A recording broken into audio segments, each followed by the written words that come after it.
Hello, I am Ann, and today I am going to show you my top 5 best keyboard applications for your iOS and Android. So you have the stock keyboard as your default options, but if you want some customization options or some more functionalities, here are some of my keyboards application third-party keyboards that you might be finding yourself interested in. So I will be demonstrating 3 of them. The other 2 I could not get them to install, but I see some other users says that it is a very good keyboard, so I will be them in the list as well. So here are there are 5 keyboards, but I only have 3 of them. So let me just go ahead and show you. And the first thing that you need to know is how to enable them keyboards. So you go to settings, right? Your settings, and you want to go to the keyboard right here, and tap on keyboards on the top. And the next thing is to tap on add new keyboard right here, and there will be a third-party keyboard tab over here because I don't have the one. Let me just go ahead and show you right here, and tap on new keyboard. You see there will be a third-party keyboard tab, and just tap on the one that you have installed, and it should be here. And just tap on it again, and then allow for access. Allow for access right here, and you are good to go. Let's take a look at the first keyboard we're going to take a look at today is the SwiftKey. SwiftKey has been a very popular keyboard application. It's made back in 2010, and it has been very famous, very popular over the country, over the globe because of its best accuracy that you can find. So let's take a look at the SwiftKey application itself, and let's see that here we have the chart that tells the status that tells you how many words you type, how many keystrokes, how much productivity you have, how much distance time using flow, your tab map, a lot of things, and you can tap on design to change the theme. And one thing that I actually don't like about the theme is that there are too few options. They don't make any new ones anymore, so that is not good. This is a very classic, very very stock one. They don't actually have a lot of things, except for the bottom right here, like Happy Holidays, Nickel Watermelon, or Nickel Dust. That is very cool, but other than that, they don't have anything that is really jumps out or stands out or ridiculous. So let's show you how it actually works. So let me see that you can actually go. Just go. Yeah. This is a Swifty keyboard, and let me show you how to change it to the SwiftKey or any other keyboard I will be demonstrating. The first thing you should do, just tap on the globe, and you will be tap and hold on the globe, and you will see the English emoji, and there are keyboards, third-party keyboards. So just tap on SwiftKey, and you're good to go, and you can type with SwiftKey. So let's take a look at some at the general performance, general experience here. One of the things is that the predictions sometimes not quite as good. I mean, it was a versus, but it says very. That is, I would say versus, and it says very. That's the, thing. I'm right, but they say it's actually wrong. Another thing is that it has a gestures, so you can see you can type plant, right, and it works very well. But there's something here. You just see it. You can see that when I type plants, it has a little bar on the top to tell you what it does. But it kind of sucks. For example, I say plants, right? Plants is good, right? Just tap, It's already spaced versus very good versus let's say a type more words. See, it disappeared. They don't show anymore, which is mean that they don't recognize our gestures anymore. I don't know what's how, but that's a little bit very annoying. And another thing is that the keyboard sometimes a little laggy, even buggy. You can see that when I go up, go down, go up, go down, maybe not happening. You see that it just have a glitch that it does not show the keyboard at all, you know.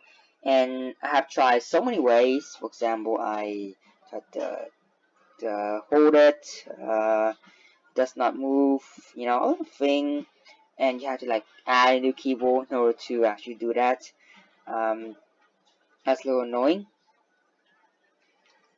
And another thing is that the prediction is doesn't work very well, but after like a matter of time, when you use it a lot, when you type it a lot of time, it will study your habit, the thing that you type, and it should have the better prediction. And another thing is that I found a little annoying is that the backspace. For example, let me type along here. The quick brown fox jumps over the lazy dog. And when I backspace, you can take a look at what it will backspace. It will delete. Right? Every time it will delete the single word. And sometimes I find it a little annoying because I only need to delete like, some parts of you know the text, but already the whole words. That is something that is a little odd. But other than that, it has a lot of more features. For example, it consists with a cloud, dictionary, because it's free as well. That's very nice. And that's the best accuracy. So you see when I type here,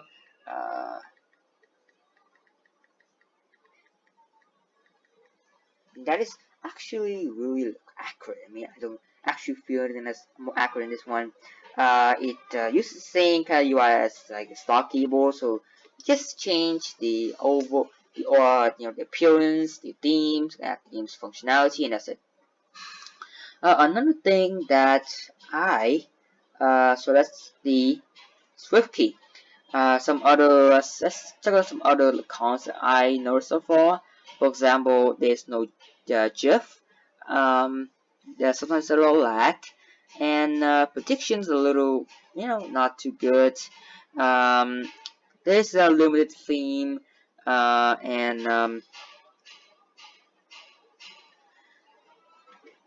there is no picture. So that is the SwiftKey keyboard. Another keyboard that I want you to take a look at is very cool keyboard. It's called the Gboard. The Gboard is made by Google, and this Gboard here is very good. Has a lot of new features. The first keyboard is that you can enable number keyboards even without a password input kind of situations. It has a lot of settings. You can see options. If you have something like an Android device, you will feel the same. Some with theme, also theme as well. And very cool thing, you can actually add your own pictures. It's very nice. Landscapes, very good. And the default one, the dark, the bright one, you already know that. And languages. One of the good thing about the language side, you can type up to 3 languages simultaneously without having to switch it. I haven't tested it out yet because I don't speak on any other languages, and Vietnamese is not supported, so I could not get it to work. Let me go here to the note, and let me just go to let me switch to here the keyboard. So okay, this one, and okay, let me switch to Gboard here. So the Gboard is also the same UI as the SwiftKey. has a lot more features. See, let's do it again. Let's type this sentence here.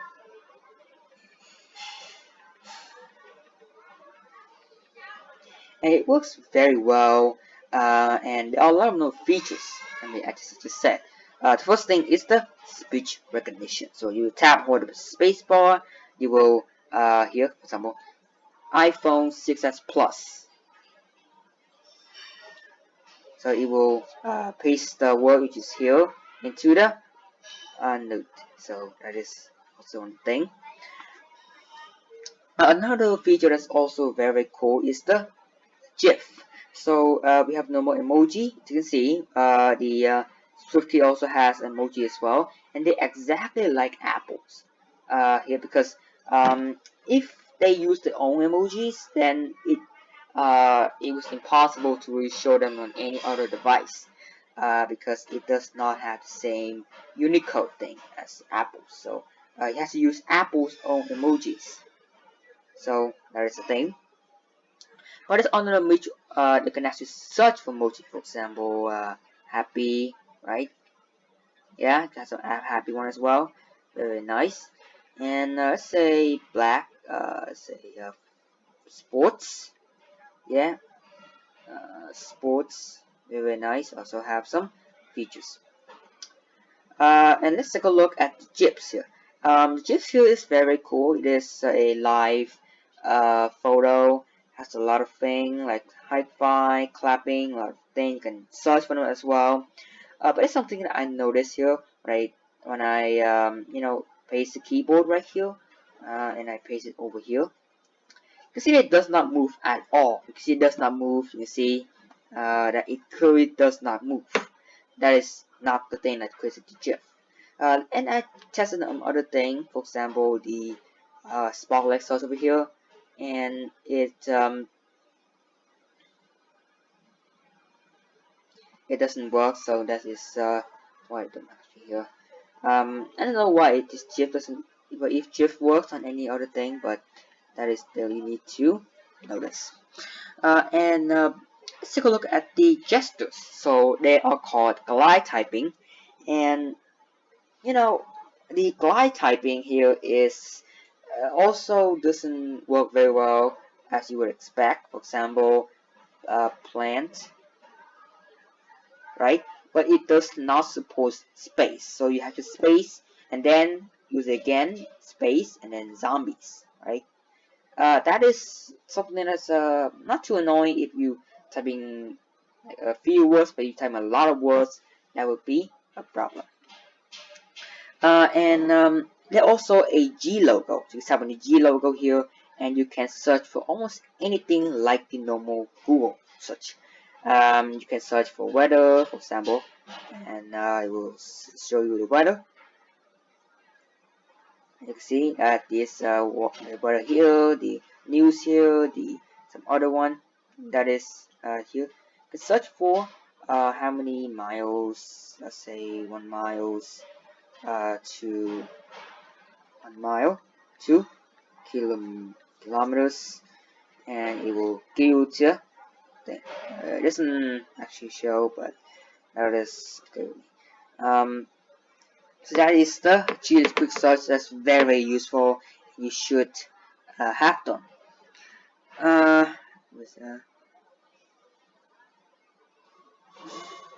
And that is what I think about the Gboard. Another thing, the prediction. The prediction actually does not work very well compared to SwiftKey, even though SwiftKey also not too good, but the prediction on the Gboard is probably the same. For example, I have a great day, and I will be a good time. I just tap on here several times, and let's see what the sentence will look like, and that's a little off. And the space bar is actually work very well as like the stock keyboard. Just delete a whole bunch in a time. That is the one that Apple also have the same on the stock keyboard. So that is the Gboard. And the last one I just wasting time, is the one called the TouchPal. A TouchPal is sort of a less popular one, but I also find it very useful for something. Just take a look here. So the TouchPal is probably the most downloaded one on the Play Store, and the theme one, you can see the theme here, very lot, and they are so much better than SwiftKeys or Gboard's themes. So much better because they don't have the custom one. So that's the one. Setting, how setting looks like, for features, how this works, and let's take a look at how the Swifty TouchPal works. So let me just switch back. So that TouchPal look like, and to me, in my eye, this does not look very beautiful compared to other like SwiftKey, because the the key have a rectangular one instead of a rectangle with rounded corners. That sometimes makes it a little less beautiful, but don't just use the just don't judge the keyboard by its looks. And let's go look at something that is very cool. And the first thing that I noticed is the emojis. Emojis is probably the best thing on this keyboard.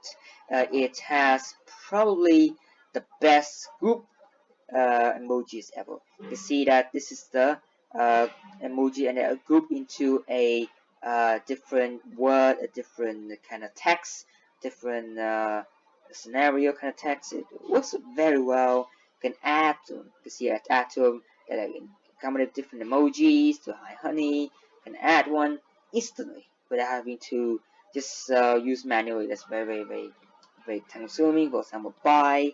You can make one. You can make one, but this is a little more convenient style. Where it works way better than works way smarter as well. Also, there are emoji, normal emoji as well. As you can see, right? Apple's one, of course, but there is another feature called the Smart Text. I don't know if Smart Text or Smart, but it actually works very well. I mean, this is a kind of a text more than emojis, but it has a lot of really cool pictures that you need to know. For example, you tap on this one here. It's combined a lot of signals, a lot of words from Japanese, from Chinese to make this thing so much cooler. Here you can text your friend with this one, and they also receive the same. And the last one is less of emojis. This is a picture. This picture, this is just picture. Just paste on it. This picture is not some emoji or something. It's a picture. So just no picture, and just better. So that is the one. Let's take a look at the something, for example, the gestures. The gestures, they're actually the same as the Gboard, is that they don't support the space. Let's say the same here. Place. You have this space, and then to here, for example, like this, right? The space that is pretty convenient. The same as the Gboard. And the next thing that also pretty not too good is how the accuracy. It's not as good as some other the keyboard I just demonstrated. Let's say I want to type. Let's say this one. The quick. You see that when I type it, this. This is the place. This the X place right here. I'm supposed to say C, but it's sometimes they make the key larger so that it actually fit more, and I have to place my hand in a little odd places. And let me just go ahead and just bring this here. yeah, it's pretty accurate. It's not as but it's less accurate on the keyboards. Um, but this is actually the one that have a lot. For example, if you have a tweet, SMS, Gmail, email, or something, TouchPal will predict based on those the words that you type from the start. You type a lot, then like this, it will learn and it will give you the best predictions as well. And then the predictions, and let's say I am not sure if I can do this again and again and again and again. Yeah, this is again and again and again and again. Yeah, that's not good at all. So that is basically the touchbar keyboards. There are two other keyboard I want to show you, and on the App Store. One of them is not on the iOS. Maybe it's in the App Store, but it's not in the US, so I could not tell you. The first one is probably the longest lasting keyboard is the Swype. The Swype actually is the best keyboard right now, and but it's also pre-installed some Android phone as well, but it's priced, so I could not buy it. And the other one is Adaptxt. It's really weird. Adaptxt. I don't know. It is not available on the US. I'm not sure if it's available on your country or not, but Adaptxt actually pretty well. It's the name will tell it's adapt to scenario. It will recognize your location, your recently used apps, and your words that you type. And the prediction is accurate and fast, and you can actually up to 40 dictionary of different sectors. For example, the financial to paramedic, and making the Adaptxt predict more specific words from different sectors. So that's my top 5 keyboards applications on iOS and Android. I hope you'll enjoy this video, and I know it's a little suck, but this is what I have done so far in the last 5 days. So I appreciate what I do, and please view, like, subscribe, and comment for more videos. And I'll see you guys next